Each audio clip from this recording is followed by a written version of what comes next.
Now here's a bed growing the same thing, same growing conditions, same amount of sun, same amount of rain, everything's the same, perpetually mulched from day one. And these garlic are half the size of the other one, okay? And just not as productive.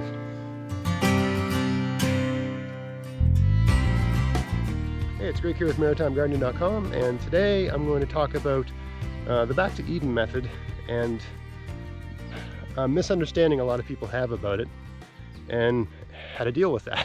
Okay, so for those of you that don't know or haven't heard of this before, the Back to Eden method is just keeping your gardens covered with mulch all the time. So it's the same thing as the Ruth Stout method. It's the same thing as no-till, heavy mulch system, lasagna gardening. There's all kinds of different names for it. There's nothing unique. Just people often call it the Back to Eden method because there was a documentary, I think it was called Back to Eden or something like that, with a character named Paul Gauci. Very inspiring guy, beautiful garden, and you watch the video and it's an abbreviated, I don't know, 1 hour film explaining the no-till heavy mulch system approach to gardening, why it's a good idea. And it's a great film and it's inspiring, and I enjoyed watching, and it really, that's what initially got me into this form of gardening. And then I just became sort of ravenous reader of stuff along the same content.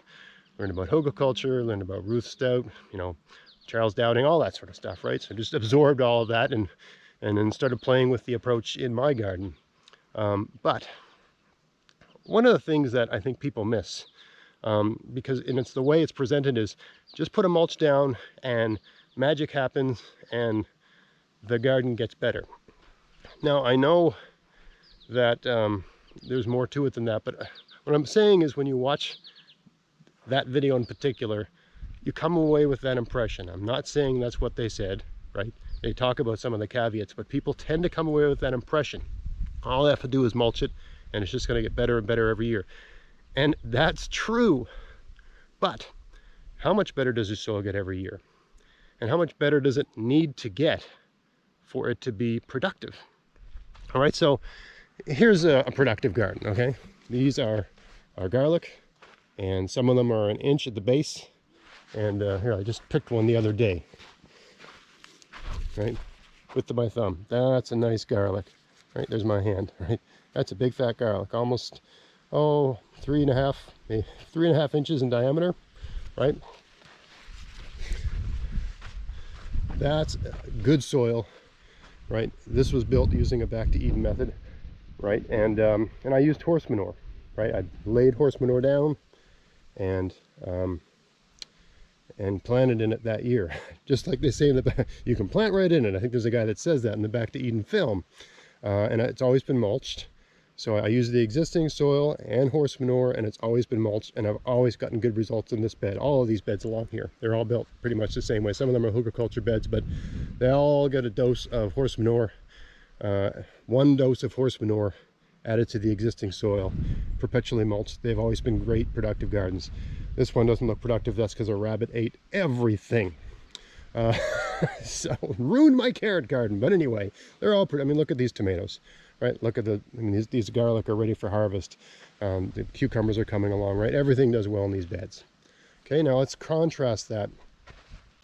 Now here's a bed growing the same thing, same growing conditions, same amount of sun, same amount of rain, everything's the same, perpetually mulched from day one. And these garlic are half the size of the other one, okay? And just not as productive. Here's a bed right next to it, okay? Right next to it, no more sun, doesn't get any more sun or rain or anything like that. Look at the size of these squash, right? They're just big, gorgeous, beautiful, healthy green squash plants, right? This was built using the existing soil and horse manure. Okay, this bed had no horse manure, just using the existing soil and perpetually mulched. That little pathetic tiny little squash growing right there came from this bed. Right, when I was thinning these out, I moved it over there, and sure, plants get set back a little bit when you move them, but not this much. Right? This one's doing poorly because the soil here is just not very good. It's clay soil, and clay, clay gets a bad rap. Clay soil is good because it's great at hanging on to nutrients, but it doesn't hang on to nutrients if there's no nutrients to hang on to, right? So the combination of clay and horse manure is a great combination. This is just clay, and it's been perpetually mulched from day one, and I'm sure that the nutrient content in the soil is slowly improving, right? And if I keep mulching it year after year, eventually it'll become more productive, good soil. But I want it productive next year. So this is going to get a, about 3-4 inches of horse manure. That's what it needs, right? I could keep waiting for it to improve, but why, right? I mean, this one here, this soil here has never been treated with horse manure. But look at the cabbage growing here, right? They're beautiful, right? And this bed's always been more productive than this one. And you'd think they get the same, they have the same soil. This one's right at the base of this hill. So, I mean, for whatever reason, the soil, it must be a deposit of lousy soil here from stuff coming down off that hill. It's the only explanation I have, right? Because this one here, which is probably had more, it was basically, before I turned into a garden bed, it was that stuff, just weeds, right? But I mean, that's, everything growing over here is growing pretty well, right? Whereas you can see at the base of this hill, there's areas where there's hardly anything growing. So, it must just be some lousy soil here. It's the only thing I can think of, because, you go along there, it just becomes super productive, right? All the weeds, right? And the base soil for my entire garden was this. The space where my garden is, all this lovely, nice garden, right? It was all that, right? It was all that stuff when I made it in, I don't know, 2013, something like that. Right? 2012, 2013 is when I started colonizing this space out here, right? So yeah, here's another example. I've got, so this bed here was this stuff. So last year, the bed where these pumpkins are growing, I planted potatoes, and then this spring I planted pumpkin there.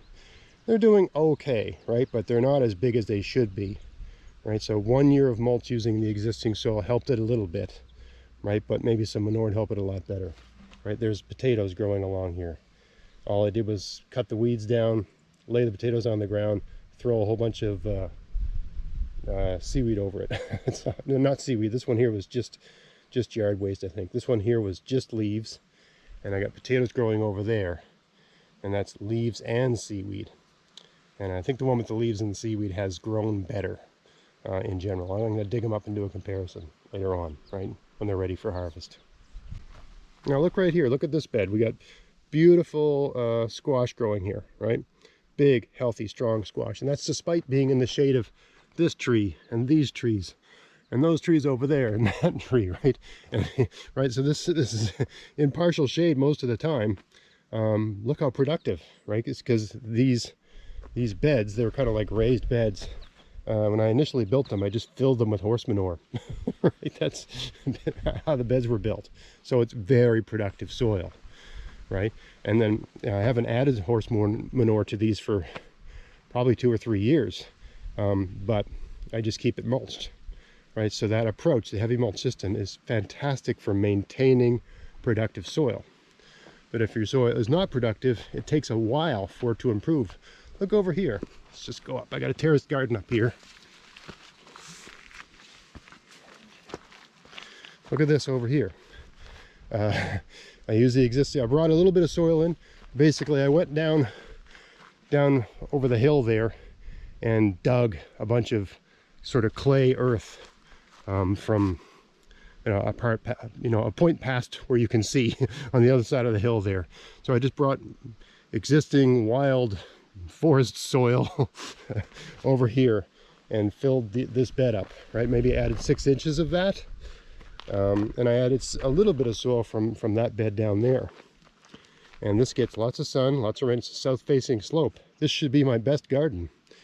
And I mean, look at these squash. These should be 2-3 feet high. The leaves, should be, you know, at least 6 inches in diameter. Look how stunted this one is. Right, and it's not dry here. I mean, it's good and moist.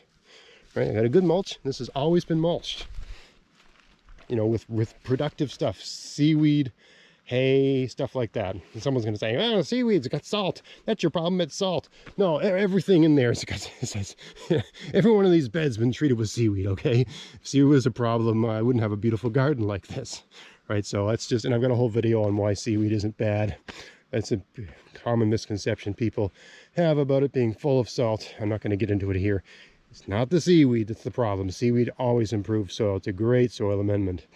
The problem is that the soil, the existing soil that this garden was built with, is not good soil, right? And so the Back to Eden approach, or whatever you want to call that, keeping it perpetually mulched, I'm sure it is slowly, gradually improving the soil because it's breaking down, right? The worms and slugs and other microorganisms, they're perpetually working on that soil and breaking it down, but that takes time, right? And especially in a place like where I live in Canada, where the whole thing's frozen half the year, right? And the soil's not improving in the winter. There's no breaking down happening. Everything's just ice. So it's, you know, you've got 6 months of the year for the microorganisms to use the mulch to improve the soil. The rest of the year, nothing's happening, right? So the only way, and now I know, right? I've given this 2 years, and I'm sure if I just keep mulching it and keep waiting, it will improve. And I'll show you another example of a garden where that happened. But why wait? I need to get some manure in here, right? And what I should have been doing all along, I've just started last week because I've realized the problem here is fertilizing it in some way. Use a compost tea, but you know, something needs to be done to improve this. There's just the plant is not getting the nutrients it needs to be a big, strong, healthy plant, right? Because it's not there in the soil. When you've got a good amount of organic matter in your soil, that organic matter is perpetually breaking down, and that's how the nutrients become available for the plants. Now this bed, when I first built it, I was having similar problems to that terrace bed, where especially with squash, things like squash would not grow here. You know, it's south facing at the base of a slope. You think it would be great, but it just, you know, if I put a squash in here, it would be tiny and stunted and wouldn't grow well. And I mean, look at the garden now; it's doing great. I got some leeks here. These were late planted parsnips, but they're growing just fine, right? Nice and green and big. Got some nice Swiss chard growing here, and some strawberries going there. Just first year for these strawberries. Okay, so I've never applied manure to this, but it's always been mulched, and it's, you know, has gradually improved over the years. But you know, I built this garden in 2013, and you know, I'd say the last couple of years it's been productive in the way the rest of the garden is, right? So it's 2021. It took like 7 years for perpetual mulching to bring the soil along. That's an awful long time to wait because you're, you know, adhering to a principle. I don't recommend it. I should have just, after the first year when it wasn't productive, I should have hit it with the manure, or maybe after the second year. Sometimes I like to do experiments, right? But if you don't want to wait, work in some compost, work in some manure, work some organic matter into that soil, or it's just, you're just going to be waiting forever for it to improve. So there you have it. Keeping your soil perpetually mulched is a great way to maintain a good soil. And it does improve a poor soil, but slowly. All right, there's a level of improvement you need that's optimal once, you know, and keeping the soil perpetually mulched will maintain it there, right? But it will slowly improve a poor soil, very slowly. So I wouldn't wait. You know, if you're using the Back to Eden method, or whatever you want to call it, and you're finding you're getting poor results anyway, it's because the soil you built your garden on was poor, and you need to improve it somehow. And sure, you can use blood meal and things like that, like they suggest, but that still is not going to improve the amount of organic matter that's in the soil.